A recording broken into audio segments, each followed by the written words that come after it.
Thank you for being here this evening for the second round of Escape Trajectories. I would like to thank everyone at the HKW for initiating and seeing through Kanonfragen to address the question of canons in modern art beyond Europe and North America, in East and Southeast Asia in particular. I'm certainly not the only person who is grateful to David Tay, the curator of Misfits, for bringing together Bagyi Aung Soe, Tang Chang, and Roxley in this context. There are also the many friends and fans of the Burmese artists in and outside Myanmar, in and beyond this life, who have long lamented his lack of official recognition. This lecture, titled Neither Nor, an interpretation of Bagyi Aung Soe's art, practice, and location, looks at Myanmar's most acclaimed exponent of modern art from the second half of the 20th century. To respond to the themes of Kanonfragen, Misfits, and Escape Trajectories, my narrow imagination, conditioned by a classical art historical training, will do its best to address some of the ways in which Aung Soe's art, practice, and location elude or defy and call into question the presumably universal premises and frameworks of modern thought and art.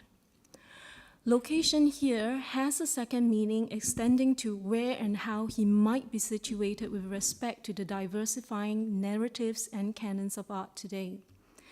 I will conclude with observations and interpretations which will hopefully stimulate fresh approaches to seeing, thinking about, and telling stories of art. In this lecture, the word story will often be used instead of history, given that the histories we inherit are essentially made up of stories shaped by each epoch's, societies, and individuals' aspirations and fears. The storyteller of art that I am finds the word story to be a more accurate description of my output. It is through the new stories written by each generation that the memory of an artist lives on, and what I share this evening is hopefully merely one of the many stories to come. The trope of neither nor is taken from Buddhist thought, which permeates Aung Soe's art, as we shall see. It partakes of the principle of not to, which goes back to the Vedas and is here applied to make sense of the seemingly paradoxical and incongruous aspects of Aung Soe's art, practice, and even legacy. Not to transcends modern dualistic thinking, dispenses with dichotomic oppositions, and conceives all phenomena as components of a network of interconnected nodes, containing and reflecting each other like a net of polished jewels, as per the metaphor of Indra's net standing for the concepts of void or shunyata and dependent origination, or paticca samuppada in the Buddhist Avatamsaka or Flower Adornment Sutra. Stripped of constructs, labels, and conventions, this multifaceted and dynamic state of not to or neither nor is, in my opinion, the ground zero at which a more even-handed narrative of a sui generis artist like Aung Soe is likely to emerge based on an adapted set of conditions and criteria. Now, let me highlight that the many images that you're going to see on the slides, they are not shown to scale. These are examples of Aung Soe's signature works from the last decade of his life in the 1980s. Most of them are felt-tip pen on paper no larger than A4 size, and their pictorial idiom ensues almost 3 decades of experimentation on a broad spectrum of pictorial strategies from different parts of the world and historical periods, as per the instructions received in 1951-52 at the art school founded by Nobel laureate Rabindranath Tagore in Shantiniketan in India. Arguably, Cubist traits, curvilinear line work said to be of Oriental inspiration, and principles of Burmese painting, for example, coalesce to form a seemingly eclectic but ultimately coherent unit. There is no single dominant source of stylistic inspiration. These works correspond to a period of intensified meditation practice and were designated by the artist as Manor Mahait Di Dat Baji, meaning in Burmanized Pali, the painting or art of immense mental power cultivated through meditation. It is this category of works that forms the basis of our study. One of the biggest challenges to interpreting Menomahite Didat Baji is its unwanted conjugation of elements that are commonly perceived as contradictory. Text and image, the abstract and the figurative, the traditional and the modern, the local and the international, the oriental and the western, the scientific and the poetic, the sacred and the profane, the erotic and the spiritual. It does not even correspond to expectations of conventional knowledge, let alone ready-made art historical frameworks. Hence, the prioritization of these problematics at the heart of Aung Soe's art. Here, a slapdash representation of a common scarecrow is juxtaposed with the highly revered mantra of the Heart Sutra. More sacred Buddhist mantras and yantras are scattered around a voluptuous female figure in another work. In another two examples, we discern an integration of motifs derived from traditional Burmese art and contemporary popular culture. The former's unit of design in the form of a stylized vegetal motif is here adapted to serve a new iconography of a sensuous female figure and an airplane. While it is arguable that they are characteristically Burmese, they do not fit in with the model of Burmese art relayed in art historical publications and the mass media, whether in Myanmar or abroad. Our only certitude about the subject matter is that it is not simplistically one or the other. What might be the reasoning behind this melding of visual references resting on opposing ends of a linear continuum? Proposed are interpretations of two of the many binaries. One, the traditional versus the modern, and two, the sacred versus the profane. With respect to the traditional and the modern, also argued in favor of a synergy between the two, as you might have understood from his citation in the brochure for Misfits. He also taught modern art as a constantly evolving process. What is modern today will become tradition tomorrow. He went as far as to argue that ancient methods of mental cultivation were ahead of modern science, something which neuroscientists studying the effects of meditation have increasingly affirmed. This insistence on a complementary relationship between the old and the new is to be traced to Tagore's thesis of the past as a granary for the future, a refutation of colonial propaganda's antithetical framing of the two, whereby modernity and modernization are conflated with westernization, and all that is traditional and local are projected as backward and irrelevant. In other words, in parallel to Aung Soe's reconfiguration of the relationship between the modern and the traditional is the complication of that between the Burmese and the world beyond. The notes of enquiry in Menomahite Didat Baji crisscross and are interdependent. What about the seemingly irreverent infusion of sacred references? Buddhist traditions, usually practiced in isolation, are not only juxtaposed and associated with non-Buddhist spiritual methods and supports, such as the yoni from Hinduism and the tai chi tu from Taoism, but also elements of the sensuous world. Set in a grid of sacred numerals and letters of the Burmese alphabet, the silhouette of a corpulent middle-aged woman stands in for the Burmanized Hindu goddess of knowledge, Thuyatati, identifiable by her mount of the sacred swan, for example. Secular and modern methods of making sense of the world, such as geometry, poetry, biology, and physics, are also amalgamated in line with the principle of consilience based on the unity of knowledge.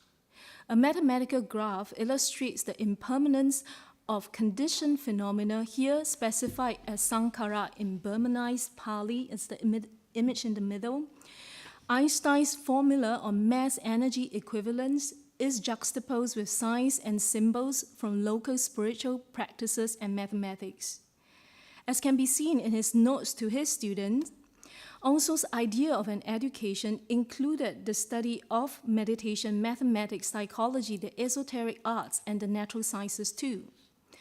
To my knowledge, no other artist from Myanmar is known to have advised likewise.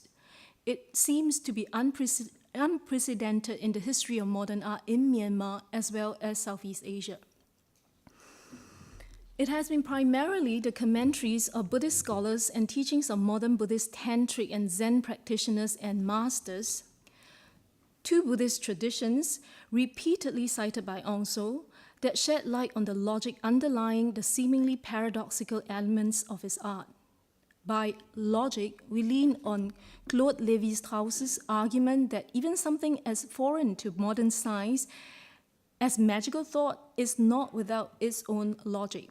Quote, like a shadow moving ahead of its owner, it is in a sense complete in itself and as finished and coherent in its immateriality as the substantial being which precedes it.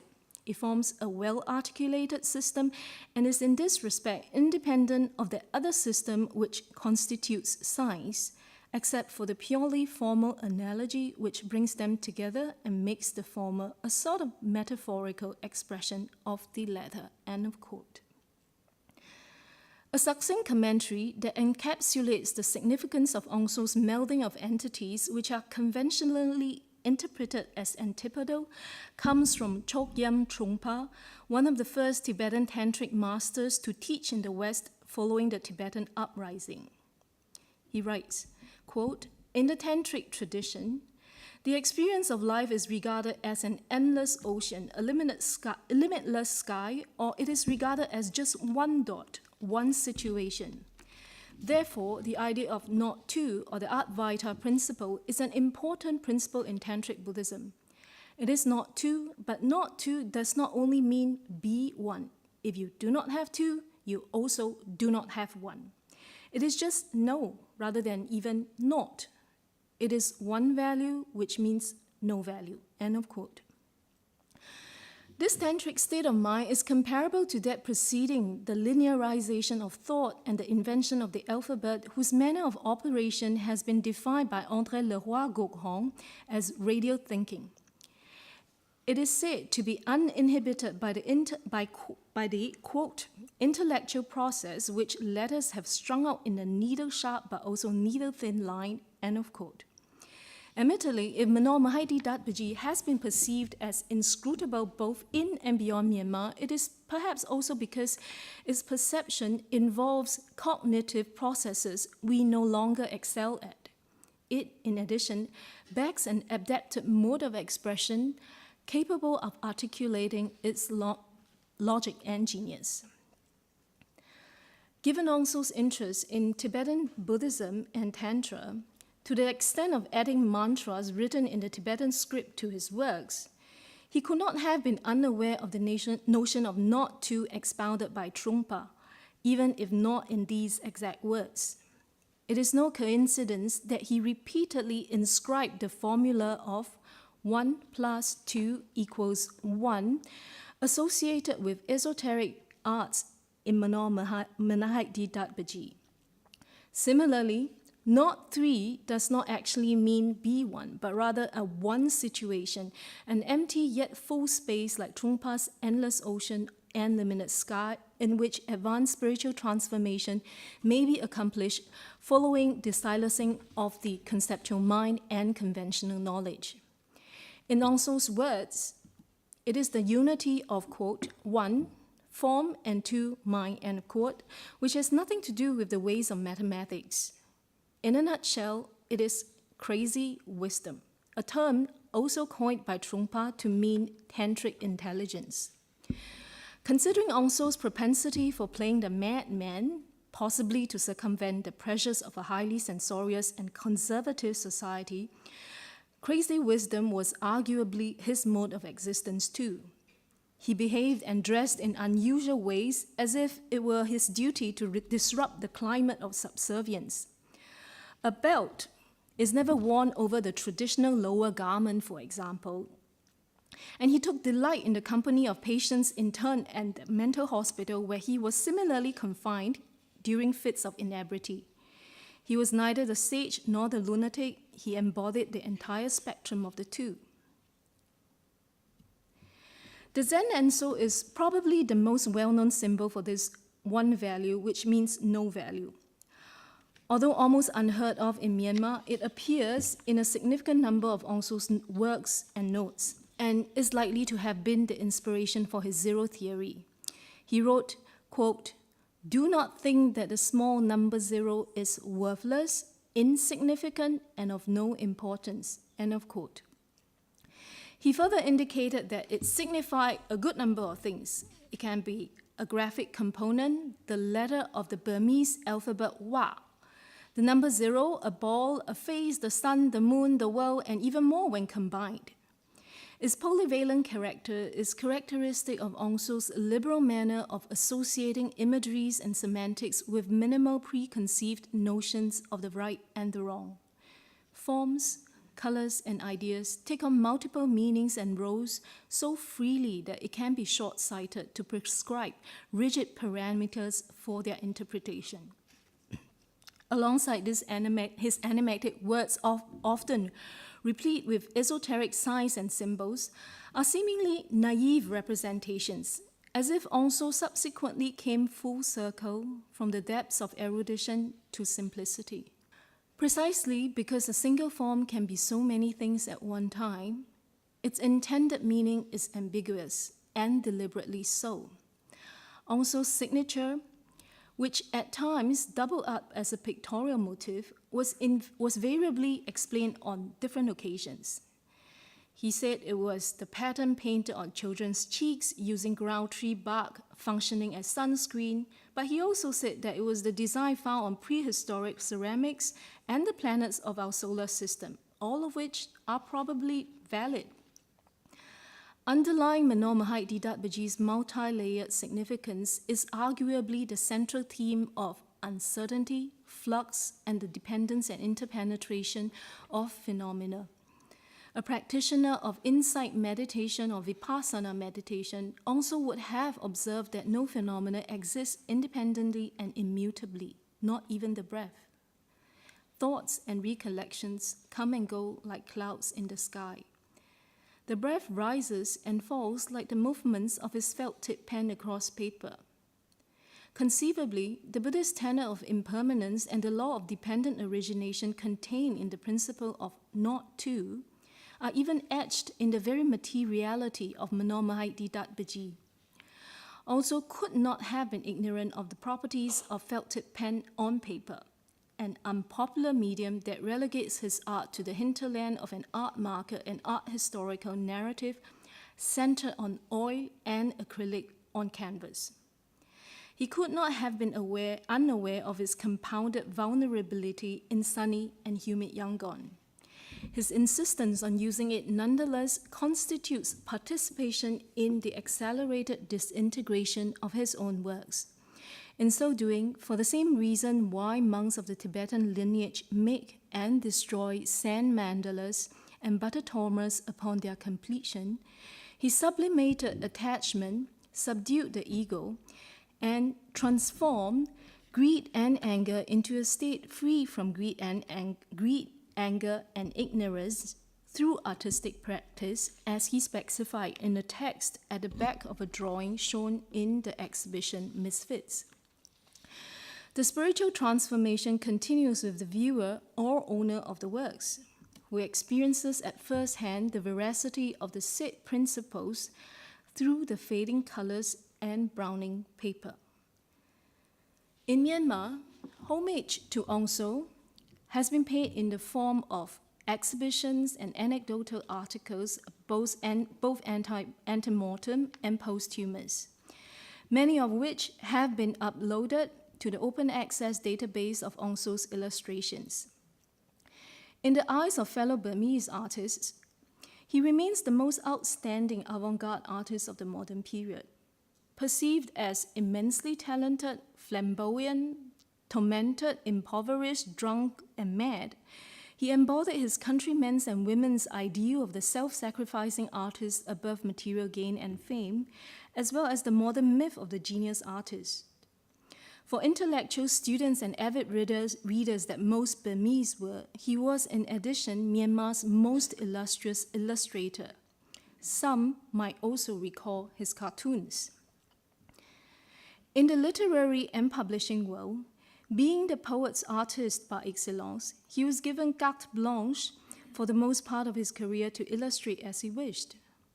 To the commoner uninitiated to modern art, he was a movie star in more than 20 films. Even when he caused traffic to come to a standstill in his drunken stupor, the initially furious driver was elated that the offender was none other than Aung Soe. Although the enfant terrible of the Yangonite art world is less remembered as a contributor of articles on art history and criticism, he was one of the few artists who wrote prolifically throughout his career. He was in addition a part-time lecturer for art history and graphic art at the then University of Rangoon and Rangoon Institute of Technology between 1962 and 1978. In other words, contrary to the definition of professional artistic practice, drawing and painting were not always Aung Soe's exclusive or even principal activity. Although his legacy as an artist is uncontested, at many points in time, he was more committed to other activities. In spite of his unparalleled fame as Myanmar's most avant-garde artist, he was tempted to commit himself wholly to cinema at one point. To begin with, he did not aspire to be an artist in his youth. His first ambition was to be a cartoonist, to denounce social injustices and hypocrisies. Whether it is to address his practice as a painter, an illustrator, an art critic, or a film actor, his parallel activities need to be examined in conjunction. For example, if we are to disregard his illustrations and examine only the original works that have survived, we avail ourselves of less than 5% of his oeuvre out of approximately 6,000 documented works so far. It would be impossible to trace his evolution on a month-by-month basis from 1948 to 1990. Besides, given that most Burmese artists illustrated, the study of modern Burmese art would be incomplete. To turn a blind eye to his proximity with the literary world will likewise downplay the pioneering role of writers in the genesis of modern art in Myanmar and the region. Unlike the painters whose assimilation of imported isms was quite systematic, leading literary figures called for reflection on an autonomous modern Burmese art. They were the ones that talent-spotted Aung Soe, beginning with the Gong Taya, whose periodical Taya launched him as an illustrator and artist in 1948. 3 years later, in 1951, Min Tu Wen and Zorji recommended him for the Indian government scholarship to study art at Tagore's University in India. These writers were and are revered as Myanmar's most gifted intellectuals, and their unanimous endorsement of the young artist anointed him. Indeed, if in spite of the pittance for each illustration, Aung Soe contributed works to illustrate poems, novels, and short stories without fail every month, it was partly out of gratitude, mutual love, and respect for Myanmar's writers. This milieu was his wellspring after all. It is otherwise uncertain how and where he might have conducted his extensive pictorial experimentations and made his art easily accessible to all strata of the Burmese society. The art market was barely existent during the socialist period between 1962 and 1988. And there were only a handful of galleries in which artists could exhibit. But most importantly, Aung Soe was against the commodification of art and believed in bringing art to the masses. The world of publication was hence the most obvious recourse. Now, what about Aung Soe's writings? If his claims in the anthology From Tradition to Modernity are to be believed, he saw it as his responsibility to give back to society, and this he did through illustration, as well as by writing on art from different parts of the world from the early to the modern period. Subsequently, with Menor Mahait Didat Baji, which baffled many, he also wrote to explain his practice, although he refrained from defining the meaning of any work. In other words, Aung Soe's practice as an artist involved a social dimension as an educator, an aspiration that eludes modern art's paradigm for which responsibility towards society and future generations is not a prerequisite. Aung Soe's work on disseminating art historical knowledge through writing and teaching, however lacking in theoretical rigor, is all the more significant against the context of an intellectually suppressed Myanmar in the second half of the 20th century. Even though there is no evidence that he was successful, given the poverty of scholarship on art in Myanmar today. According to Burmese intelligentsia today, amidst the climate of apprehension in a repressed society under military rule, his articles were an inspiration giving rise to a novel artistic consciousness. While the pertinence of Aung Soe's activities in film is tenuous with respect to his artistic practice, an awareness of this parallel career contextualizes his aura as Myanmar's most enigmatic artist. His on-screen presence inevitably added to his larger-than-life persona, which so overwhelmed his fellow countrymen and women that they grew to perceive him as a genius artist surpassing mortal understanding. This has severe consequences for scholarship on his art. For even today in Myanmar, it is routine to conclude that Aung Soe was phenomenal without questioning why he behaved in a certain way, said or wrote certain things, or what his art might be about. As an art historian writing the story of an artist, the focus is clearly the art, not the artist's inclinations, relationships, or any other activity beyond art. An art historian is not a biographer. The rigor expected of the art historical discipline does not allow one to digress, and rightly so. However, in the case of an idiosyncratic and versatile artist like Aung Soe, who experienced every aspect of his life as art and did not lead a private life distinct from his public persona, it is the aggregate of his practices along with their matrix that yields a comprehensive understanding of each of them, individually and collectively. Aung Soe was not a painter-artist insulated from his country's ecosystem of intellectuals, writers, filmmakers, and painters. He slipped in and out of roles and fields, bearing insights to nourish his other activities. To begin with, he did not practice art as a specialization and economic activity, and does not fit into the mold of the professional artist inserted in the art market.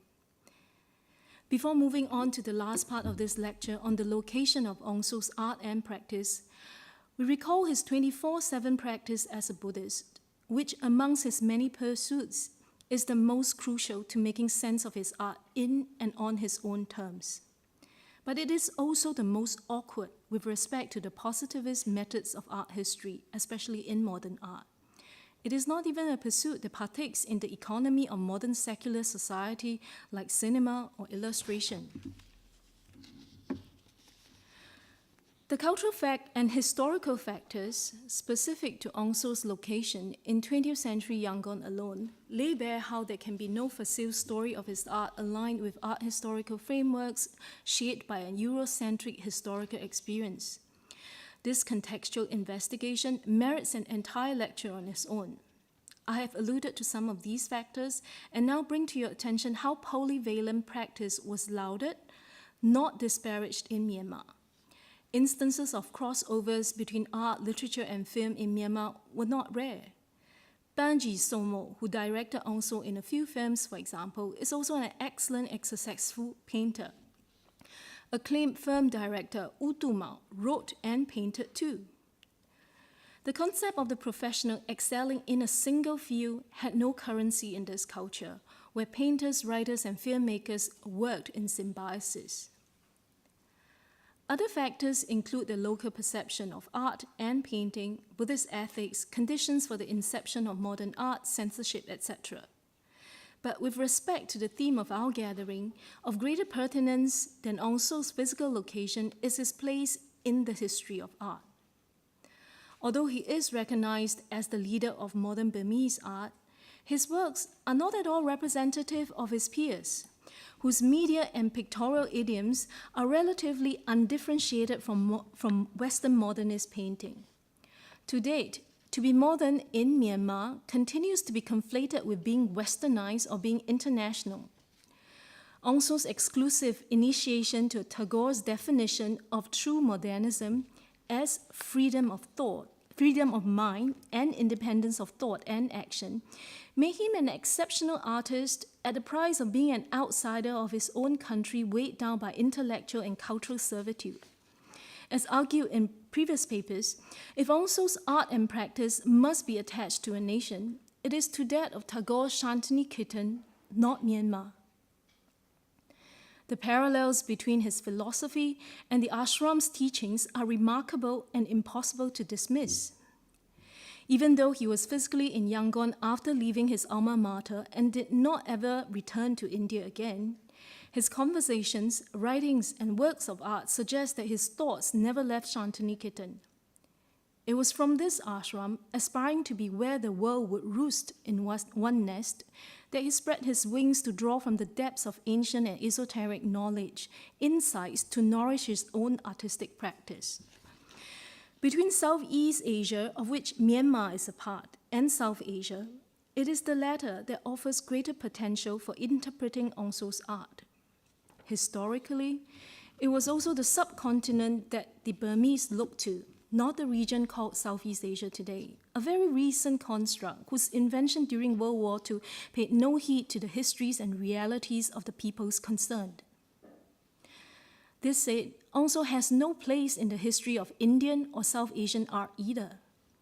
His art can neither be straitjacketed into national and geographical identification, whether it is Myanmar or India, Southeast or South Asia, nor can it be understood as divorced from their histories.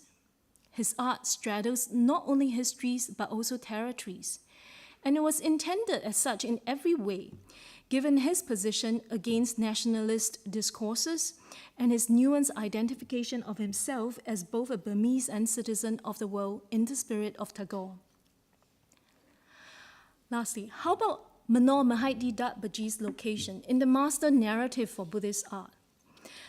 As the first part of this lecture sought to demonstrate, by the time Aung Soe articulated his signature idiom, Buddhist thought and practice had become its path and goal. Artistic creation was the very means of spiritual growth for him. Manor Mahaidi Dat Baji is, however, not the didactic illustration of Buddhist tales as made clear on the back of a drawing shown in Misfits. It is the interiorization, performance, and transmission of Buddhist tenets through the creation and contemplation of art or painting. This makes him yet another outcast in the history of Buddhist art whose focus on stylistic analysis and iconographic identification is heedless of the raison d'etre of Buddhist images as tools and processes of merit-making, mental cultivation, and spiritual transformation. For Aung Soe, form was not an end in itself. The dominant nation-centric approach in Buddhist art history does not even accommodate the reality of interwoven and adapted Buddhist traditions. In fact, Manor Mahaidi Dat Baji cannot be understood by way of academic research alone. There are insights that must be distilled from actual practice. In the contemporary field, even though scholarship on contemporary Buddhist art still lags behind contemporary artists' engagement with Buddhist thought and practice, their works have been integrated with greater success into the international circuit and canon than Manor Mahaidi Dat Baji has been into the modern. I know no good reason that explains the difference and would be grateful if you have insights to share. What is clear is that the history of Buddhist art we have inherited is in urgent need of a fundamental reappraisal. Does it then mean that we have no option but to speak of Aung Soe as a misfit or a runaway? It is true that his art rests in no man's land. Both nouns identify the artist as the active agent of the deviant situation. But is his art historical exile, not at least in part due to our own blind spots, due to the tinted lenses we have inherited? Absence is also possibly due to the absentee eluding the system's radar or being deliberately written out of the master narrative. To begin with, there is a range of nuances to absence, for which there are multiple explanations. It could be escape out of fear, retreat due to the need for self-preservation, voluntary departure to seek more advantageous conditions elsewhere, resignation out of this illusion, exit because there is no good reason to stay on, withdrawal for reasons unknown, etc. In the case of Aung Soe, if we return to Buddhist thought and practice to explicate the situation using language known to him, the word refuge, repeated in daily prayers in Myanmar, quote, I take refuge in the Buddha, I take refuge in the Dharma, I take refuge in the Sangha, end of quote, suggests a different impetus. If Aung Soe worked in isolation away from the mainstream, it was not necessarily because he dreaded the younger night community of artists, or if he wanted to escape or saw his peers as below him, although he did despise those whom he considered to be painting for fame and gain. Probably it was because isolation was a prerequisite for serious study and spiritual betterment. Besides, the lessons he received from Tagore's school, which became his roadmap, were so groundbreaking that he had none to dialogue with in Myanmar. We should also be reminded that Aung Soe never left Yangon, the financial, cultural, and artistic capital, for the countryside or the mountains in the north. For almost 4 decades, he was ever present through his illustrations, writings, lectures, and movies. His retreat was intellectual, artistic, and spiritual. It was purposeful and at times defiant, but it was not out of desperation or ineptitude. To be exceptional is to defy conventions, and by that, any outstanding artist ineluctably challenges prevailing frameworks and canons of artistic excellence. They also operated in a Kafkaesque society whose parameters drawn up by a purportedly socialist government run by the military for professedly devout Buddhist people and snared in superstitions of all sorts only amplifies his exceptionality. And by extension, the equivocality of his art and his place in the history of art. Ultimately, it is his rejection of the commodification of art and removal of himself from the art market that seals his legacy as an outsider of any canon, something which his fellow countrymen and women are hoping to change. Aung Soe's location in the history of art requires our attention before we attempt that of the canon. But which history of art? The question we need to first address is perhaps what might be the shape of the emerging and evolving histories and canons of art in which it might reside. In addition, what might be the nature of its relationship with them? The histories of art which Aung Soe enters and exits, Buddhist art, 20th century Burmese art, Southeast Asian art, South Asian art, etc., which do not necessarily ensue identical constructs of art in the first place, are either being rewritten or written. Until each of these narratives are articulated with greater clarity, attempts to ascertain where and how they might overlap, intersect, repel, or complement each other, and where and how Aung Soe's art might be located in relation to them would be akin to building castles in the sand. There is, in addition, the question of who and what shape a history and a canon. If there must be a master narrative and canon, according to what criteria of artistic excellence, and from whose point of view is it to be determined? Even if it is simply assumed to be Euro-American, the agents and context of this Euro-American hegemony need to be specified. It is not even a monolithic. Take the example of modern Burmese art.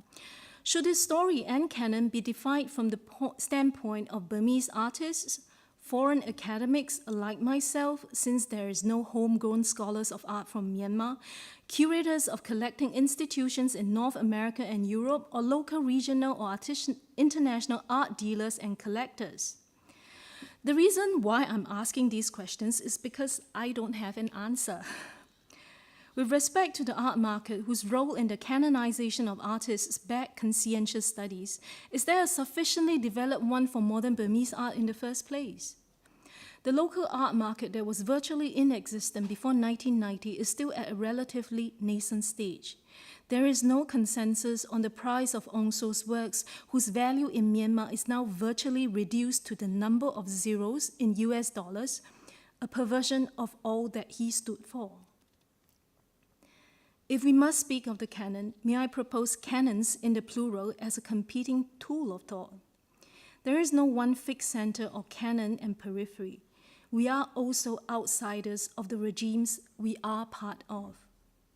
The impossibility of a single constant point of reference is particularly true of communities whose past was as turbulent as it was multicultural as Yangon in the 20th century. Aung Soe, as do all self-aware artists, make informed choices to navigate between power structures, local, regional, and international, cultural as well as political. Even a Burmese painter that replicates the Cubist approach does so in response to multiple matrices beyond Euro-American canon, whose assumed universality persists. Histories and canons of art are interdependent constructs mutually containing one another as they evolve, expand, and contract, much like the aforementioned jewels in the metaphor of Indra's net from the Avatamsaka Sutra on the principle of non-duality and their interconnections back scrutiny. The inadequacy of national histories, the fallacy of a unilateral historicization, the constraints of the construct of the professional artist, the inadequacy of our tools of thought structured along binaries, and the need to rethink the premises of what we refer to as Buddhist art, modern art, and even art beyond imperialist agendas are some of the lessons we can take away from Aung Soe's current situation. There is no choice but to relinquish labels and ready-made theoretical frameworks to pay attention to what is at hand, to think and to find new vocabulary to articulate that which has yet to be named without suppressing, distorting, or diminishing the particularities of his art and practice. Thus far, it has been art historian Michael Baxendale's exhortation to relinquish the indiscriminate application of clerkly apparatus and theories, and to pay close attention to the art at hand, not as static products, but in terms of complex, evolving processes subjected to multiple factors that best complements the central principle of neither nor in Aung Soe's art, and offers the greatest potential in resolving the methodological impasse. Instead of relying on familiar tools of analysis and technical vocabulary, we might do better by revising the language employed to translate indigenous thoughts too. The Burmese word Bagyi, for example, means both drawing and painting, and is used to mean art too. If there is no equivalent for it in art history's lingua franca, how are we to speak of Bagyi without overriding its implications? We might also do well to be more mindful of how we think and reason our observations, for it's the way we think about the world that we see differently too. In line with Aung Soe's practice, this lecture proposed the lenses of Buddhist thought. In my previous papers, I have consistently argued for the model of Shantiniketan, the fruit of anti-colonial pan-Asian aspirations tempered by Tagore's humanist and universalist vision, not just for Aung Soe, but also Southeast Asia and even East Asia. What might be other ways? Histories are written and canons are formed when what was once unseen becomes visible, expressible, and desirable. They are unmade and made again. It is the community of curators, collectors, artists, policymakers, dealers, administrators, and academics that shape them according to the evolving needs of their spaces and times. In this process, art history is a means, just one amongst many. Thank you for your time. I apologize for oversights and any hasty interpretation on my part, and hope that you have the opportunity to articulate your own thoughts on the artist in conversation with what I had proposed. Thank you.